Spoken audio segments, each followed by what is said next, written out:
Gracias por continuar con Informa TVX primera edición. Estamos en su espacio de entrevista y como les había comentado previamente, vamos a hablar del tema del acceso y regulación de los medicamentos. Para ello, ¿por qué contextualizarles a ustedes este tema en debate para Informa TVX? A más de 3 años del nacimiento de la Ley de Medicamentos, es importante analizar la actualidad del trabajo que viene realizando la Dirección Nacional de Medicamentos respecto al registro, control y alertas sanitarias que emite esta institución.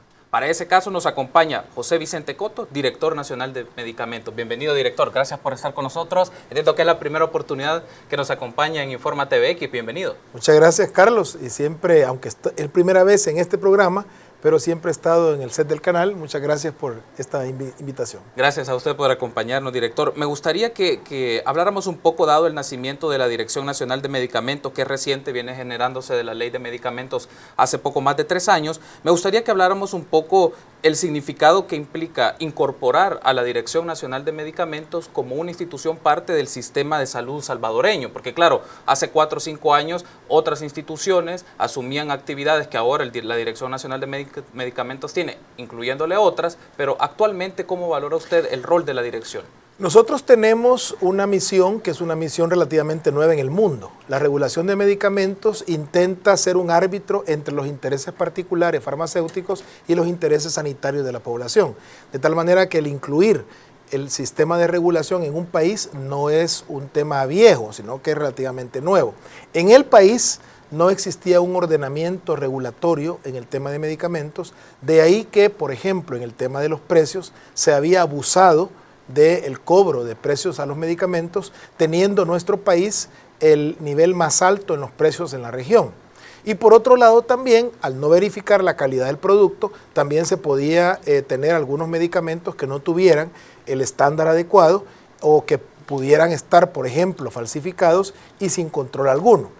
El Sistema Nacional de Salud entonces integra como uno de los módulos de la reforma el tema de medicamentos. Y precisamente la Ley de Medicamentos lo que busca es ordenar en un proceso que es continuo y que se inicia con los precios, pero que tiene continuidad en el tema de la calidad y ahora en el tema del uso racional de los medicamentos. Esto va a permitir que la población comience realmente a percibir que el medicamento no es un producto que puede consumir automedicándoselo, sí, sino que tiene que ser prescrito para una enfermedad o una molestia específica y que el medicamento tiene entonces una indicación que no la puede usted adivinar, sino que tiene que tener todos los elementos necesarios para poder consumirlo. Director, justo ha mencionado este tema y me gustaría que lo abordemos con más amplitud. La dirección entra a regular procedimientos, prácticas y acceso a medicamentos y entra una variable más cultural, más sociocultural, porque justo usted lo mencionaba, la automedicación se convierte en una práctica que han tenido los salvadoreños y las salvadoreñas para tratarse de diversos tipos de enfermedades. Claro, además de que tiene efectos perniciosos para su salud, es un hábito que puede promover un consumo innecesario de algunos medicamentos. Entonces, ¿cómo la dirección ha aportado al tema de mayor formación e ir irrumpiendo algunos patrones más socioculturales del consumo innecesario o excesivo de medicamentos? Nosotros tenemos un patrón de consumo interesante. Aquí en el país, si usted identifica los primeros 50 medicamentos que se consumen, esto no tiene nada que ver con el perfil de enfermedades nuestro. ¿Qué quiere decir? Que estamos consumiendo cosas y no están sirviendo para el propósito de combatir una enfermedad. Este patrón de consumo se ha establecido a través del tiempo y precisamente como no es adecuado para atacar una enfermedad, nosotros entonces dejamos de atacar las enfermedades correctamente. Ese es un pensamiento que la población tiene que tener muy clara a la hora de ir a comprar un medicamento a la farmacia. Por ejemplo, si usted tiene un dolor de cabeza y llega a una farmacia y ahí en la farmacia le dice, mire, fíjese que me imagino que la presión se me subió, ¿qué me puede dar para la presión? Y entonces el dependiente le dice, mire, tome este producto y le da un enalapril. Ciertamente el enalapril es un antihipertensivo, pero no se consume de esa manera. Sí. Usted tiene una molestia, por ejemplo, para orinar y llega a una farmacia y le dice, mire, yo quisiera que usted me diera algo fuerte para una infección. Y viene el dependiente y con el criterio de precio le dice, mire, este antibiótico es bueno. Y le da el producto y se toma 2 o 3 pastillas, se siente mejor, pero lo que está haciendo es seleccionando bacterias resistentes. Entonces, esa cultura de automedicación ha producido a través de los años una negligencia en el combate a las enfermedades. El estar revirtiendo ese proceso, que usted ya lo identificó, es un proceso que es cultural, no es fácil.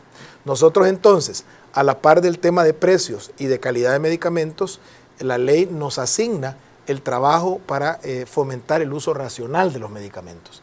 Y esto va precisamente por hacer un esfuerzo para que la población vaya conociendo cuáles son los medicamentos, cómo es su uso, por qué es necesario ir a donde un médico a que le prescriban una medicina, y esto lo hemos hecho a través de un programa de divulgación, de formación, que es obviamente un programa que tenemos durante ya 2 años, y que esto va fomentando poco a poco que la población vaya aprendiendo a usar correctamente los medicamentos. Quiero centrarme en el aspecto que usted mencionaba, director, en la práctica que se da en algunas farmacias de que el dependiente se convierte en una persona que prescribe. Entonces, la dirección, ¿qué tipo de estrategias o actividades ha realizado en conjunto a las farmacias o droguerías? Y obviamente con los ciudadanos, que ya lo ha mencionado, con esta campaña de divulgación, pero para evitar que esta práctica se dé dentro de las farmacias, porque la gente puede llegar y solicitar, pero el dependiente puede decir, no tengo esa atribución, usted debe venir con una prescripción médica para dar el medicamento que el médico le ha otorgado que debe de consumir. Fíjese que ese es un problema estructural. Al decir estructural me refiero a que existen ciertos aspectos que son aspectos que van desde la organización en la venta de los medicamentos, el acceso que tenga la población a ir a una consulta médica y por supuesto la cultura de automedicación. En estas 3 avenidas hay que trazar una estrategia muy definida. En el caso de las farmacias, nosotros estamos permanentemente en una relación con los propietarios y a través de ellos con los dependientes de las farmacias para poder ir mejorando esa conciencia. Porque mire, el tema de que usted le esté dando un producto a un usuario, obviamente a usted le interesa que se lo compre porque usted va a generar ingresos a la farmacia, que es su fuente de donde usted está comiendo. Pero el hecho de darle un medicamento que es inadecuado le está produciendo a la persona un daño que le puede poner en peligro su salud. Así es que, por otro lado, la Junta de Vigilancia Química también tiene establecido un programa de capacitación con los dependientes de las farmacias. Están permanentemente, año con año, enseñándose a los dependientes cuál es su trabajo y cuál es su función, pero yo creo que aquí es importante que la población misma entienda que el dependiente de la farmacia no tiene la formación para poder prescribirle un producto. El hecho de que esté trabajando todos los días vendiendo medicina no quiere decir por eso que ya aprendió lo que el paciente necesita. La medicina, y tomándola responsablemente, nos va a resolver un problema, pero tomándola irresponsablemente nos va a producir un daño, porque acuérdense que todos los medicamentos tienen una fórmula riesgo-beneficio. Entonces, uno consume un producto a pesar de que sabe que tiene riesgos, pero usted está aprovechando los beneficios que tiene. Pero si usted está tomando el medicamento solamente porque se lo dijo el dependiente de la farmacia o un vecino, usted está asumiendo todos los riesgos y no va a tener ningún beneficio porque no lo conecta con el tratamiento. Director, me gustaría ahora que habláramos un poco de la faceta de regulación que tiene la dirección respecto a los medicamentos que se producen a nivel nacional y los que son importados a nivel internacional. En el transcurso del trabajo que ha tenido la dirección en los últimos 3 años, ¿qué tipo de prácticas o abusos son los que han sido más característicos o los que son los más marcados en la cadena de producción y comercialización de medicamentos? Pero también es importante el tema de cosméticos. No solo es el tema de medicamentos, sino que se incorporan otro tipo de productos cosméticos. Bueno, a mí me gustaría separar los medicamentos legales de los medicamentos ilegales. Y una de las cosas que tenemos muy claro en la dirección es que tenemos que combatir frontalmente los medicamentos ilegales. Dentro de estos tenemos los medicamentos falsificados, los medicamentos de contrabando, que han sido robados y que son introducidos ilegalmente al país, y también medicamentos de calidad subestándar. O sea, un producto que dice que tiene 50 miligramos de un principio activo y solo tiene 25. Sí. Esos son medicamentos ilegales y por supuesto la dirección tiene que combatirlos. Los medicamentos legales son divididos en 2, los que se producen en el país y los que se producen en el extranjero.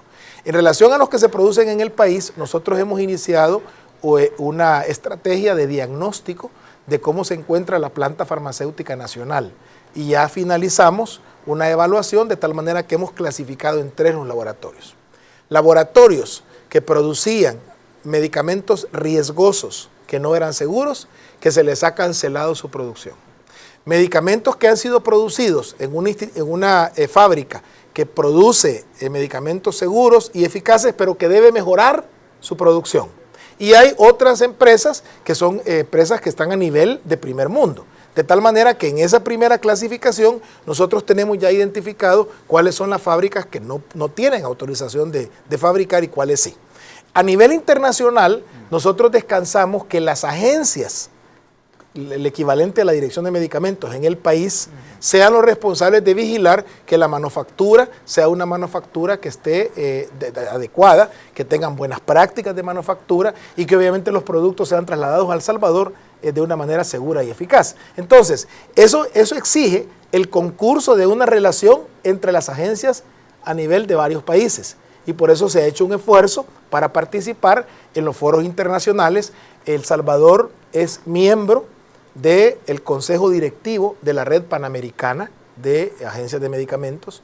Nosotros somos del secretariado de la Red Iberoamericana de Medicamentos y actualmente acabamos de participar en México en un foro mundial de las 18 agencias más grandes del mundo. Y esto nos permite que nosotros establezcamos una relación que es una relación expedita. Si yo tengo una duda de un producto que se utilice en España, yo de inmediato le mando una comunicación a Belén, que es la directora de la agencia, y ella me responde prontamente. De tal manera que no necesita dar una vuelta ese proceso, sino que de manera expedita nosotros tenemos esa relación a nivel de América, a nivel de Europa y precisamente la semana antepasada establecimos un contacto muy bueno con el director de la agencia de la India de medicamentos, del cual vienen muchos de los principios activos que se utilizan en la manufactura nacional, y también establecimos una relación con el viceministro de la CFDA, que es la Agencia de Medicamentos de China, que también es otro origen muy importante de principios activos para nuestro país. Director, tenemos que hacer la primera pausa, pero me gustaría que tras la pausa, en el segundo bloque de entrevista, hablemos de cómo la implicación de regular los precios de los medicamentos sirve en ahorro para la economía familiar, hablar un poco de los medicamentos genéricos y hablar también un poco de los laboratorios que la Dirección Nacional de Medicamentos pues está echando a andar, con los cuales ya está trabajando, si le parece. Vamos a hacer una pausa, amigos y amigas, pero regresamos en breves instantes al espacio de entrevista en su segundo bloque. Volvemos.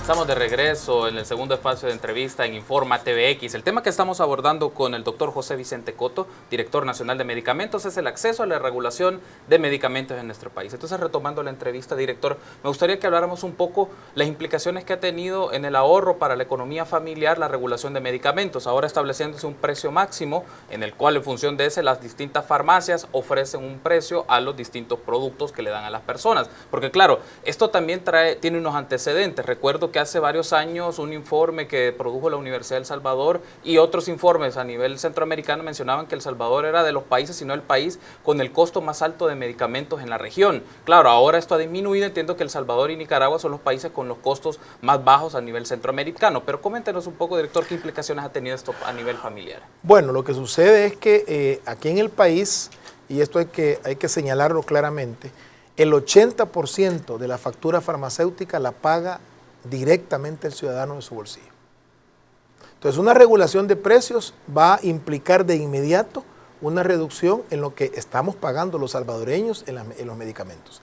La ley de medicamentos nos ha establecido como un parámetro para poder regularse el precio, el promedio centroamericano. De tal manera que nosotros lo que establecemos es un precio máximo de venta al público.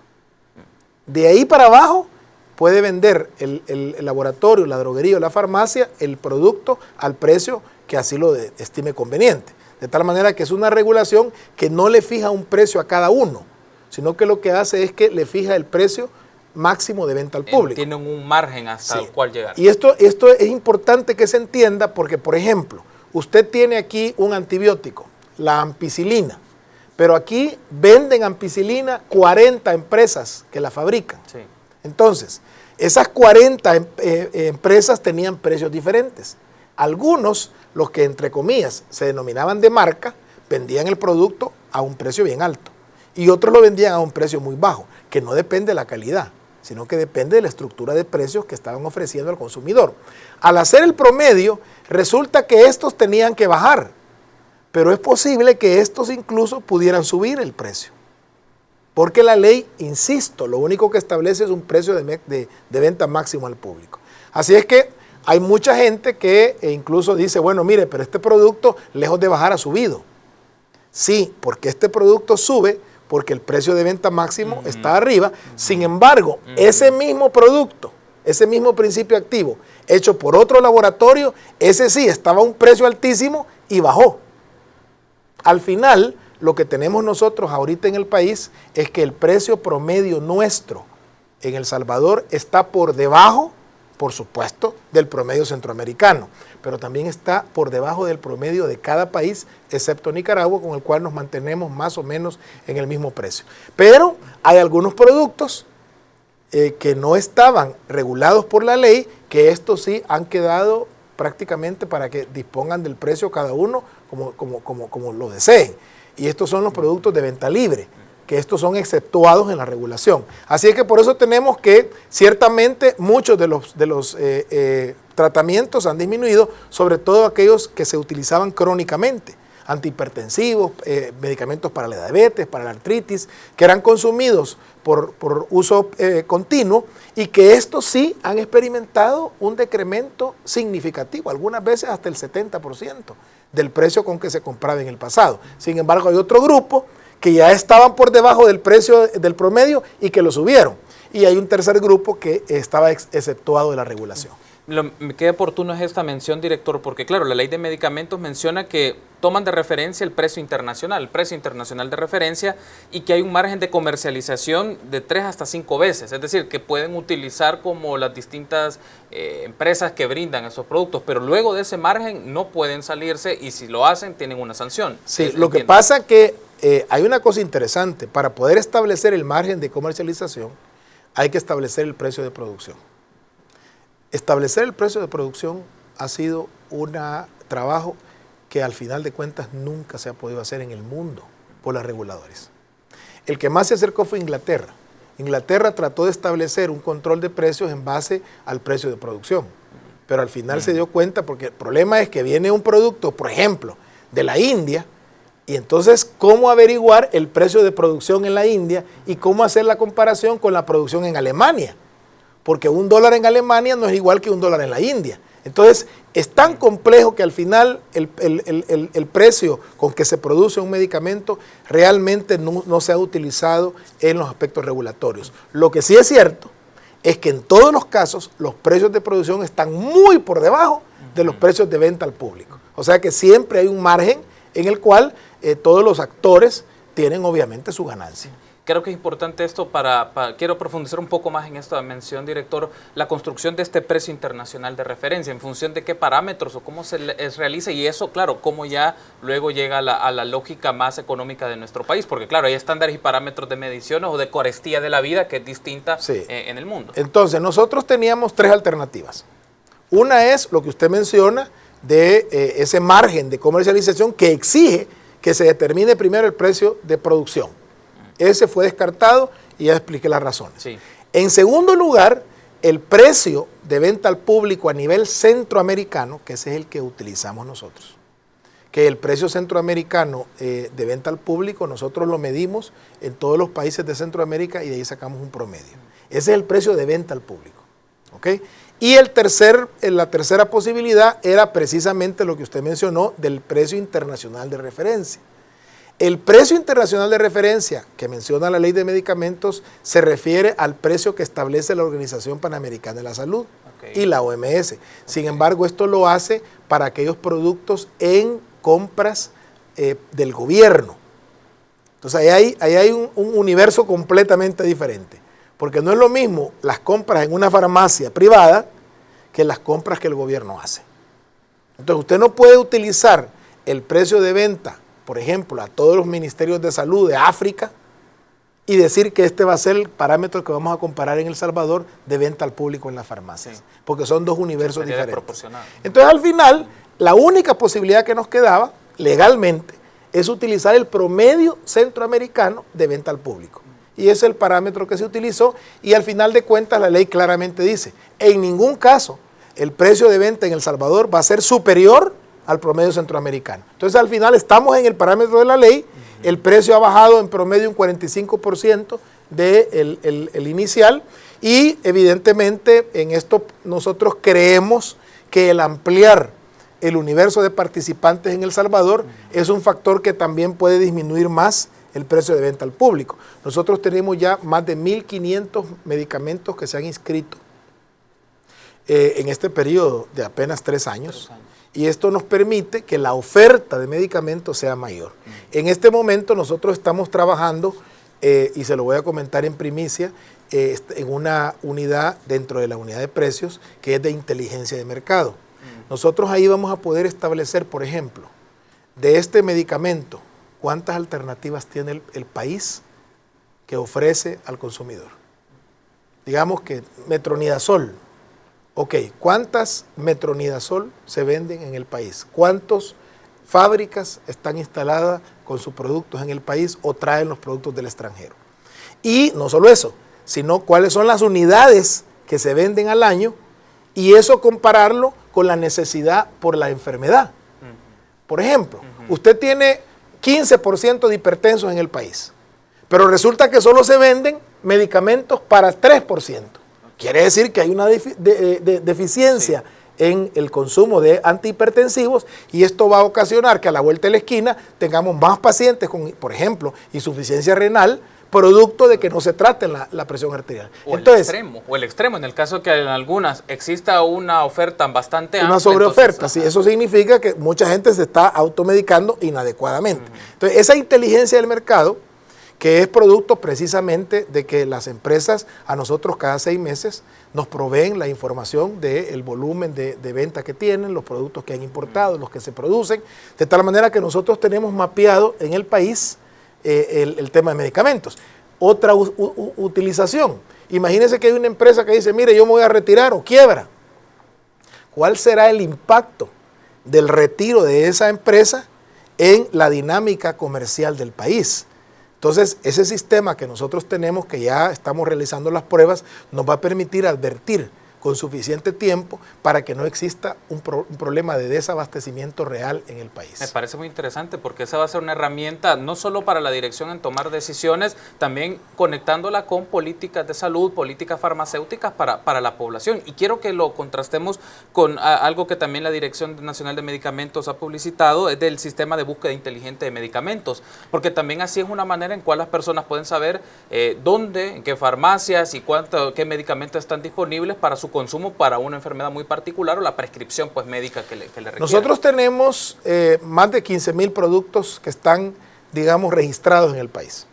Y la farmacia tiene de 500 a 1.500 dentro de su inventario. Sí. Quiere decir que existe la posibilidad de que algunos de los productos que usted ande buscando no estén en esta A o B farmacia. Entonces, precisamente para que usted no ande de farmacia en farmacia, es que tenemos diseñado este programa. Usted en cualquier sistema se mete en su teléfono, que hay tantos usuarios de teléfonos en el país, o a través de internet, o por vía del teléfono 136, usted se mete a info.medicamentos y ahí va a encontrar usted un buscador inteligente. ¿Por qué un buscador inteligente? Porque usted comienza a poner el nombre y ahí le van apareciendo las alternativas que usted tiene.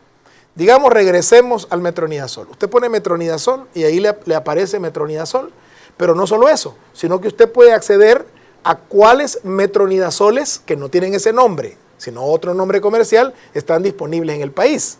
Flagyl. Entonces usted se mete a Flagyl y también existe la posibilidad de buscar, ya sea el metronidazol, en qué farmacia se encuentra. Si usted autorizó al teléfono a que le utilice su ubicación, lo va a georreferenciar. Sí, entonces usted va a decir, bueno, usted está ahorita en la colonia Escalón. Okay.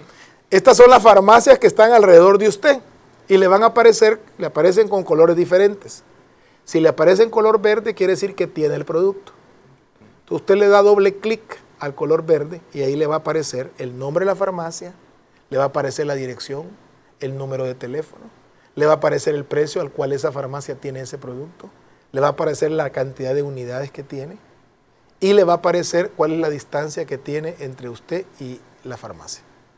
Entonces, vamos a suponer que usted anda buscando un producto y alrededor no hay ni uno. ¿Ok? Usted puede buscar otra alternativa o puede llamar a alguna de las farmacias cercanas y decirle, mire, yo ando buscando tal producto. Normalmente ahora las farmacias tienen ese sistema de entrega a domicilio y le van a decir, mire, nosotros le podemos llevar el producto a su casa y obviamente ahí le llevan el producto y usted ya lo cancela.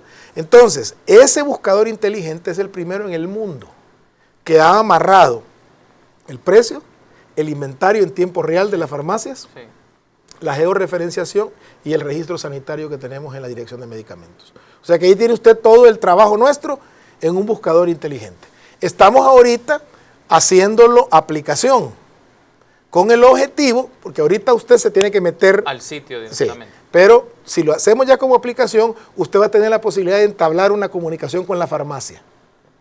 Entonces usted está, por ejemplo, aquí en el Escalón y de repente usted encuentra que cerca, a 2 cuadras está el producto. Entonces usted, a través de esa aplicación, la farmacia le va a contestar, mire, si gusta se lo llevo yo ahí al set. Entonces, de esa manera, estamos facilitando el trabajo para el usuario. Y esto nos va a permitir que el usuario no ande de farmacia en farmacia buscando el producto. Director, estamos ya en la fase final, pero me gustaría, y no quiero pasar por alto esta pregunta, sobre los laboratorios que ya dispone la Dirección Nacional de Medicamentos. Un laboratorio físico-químico, un laboratorio de análisis microbiológico y un laboratorio de análisis de insumos médicos. Para nuestros amigos y amigas de la audiencia, ¿cuál es la tarea de la Dirección de Medicamentos a través de esos laboratorios? ¿Qué va a hacer? Ok, nosotros tenemos que verificar la calidad. La verificación de la calidad es un proceso que implica el examen, por ejemplo, de los insumos con que se produce el producto, del proceso y al final termina un producto. Este producto se puede verificar la calidad a través de la evaluación en un laboratorio. Nosotros tenemos ya el laboratorio físico-químico que evalúa las propiedades físicas y químicas de los medicamentos. Tenemos el microbiológico que evalúa la esterilidad o no de un producto. Usted tiene una inyección que necesita ser estéril, ahí la vamos a cultivar para ver si en realidad es estéril o no. Y ahora tenemos el primer laboratorio en Centroamérica que analiza los insumos médicos. ¿Qué son los insumos médicos?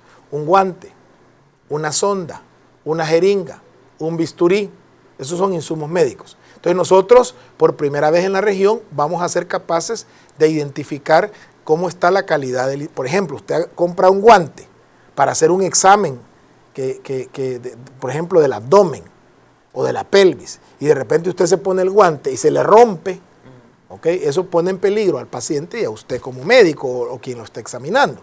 Usted compra una jeringa y cuando estaba poniendo la inyección se le quiebra la aguja, o sea, imagínense lo que implicaría el tema de una mala calidad en un insumo médico. Entonces nosotros vamos a evaluar, así como se evalúan los medicamentos, vamos a evaluar los insumos médicos para garantizarle a usted que todo lo que se esté vendiendo en El Salvador sea cuestiones de calidad. Director, quiero agradecerle por habernos acompañado. Muchas gracias. Y espero que en futuras oportunidades sigamos discutiendo el tema de la actualidad de la Dirección Nacional de Medicamentos. Y a ustedes también, amigos y amigas, gracias por habernos acompañado en este espacio de entrevista. Vamos a hacer una breve pausa y regresamos con Alejandra para más información en esta primera edición de Infórmate BX. Volvemos.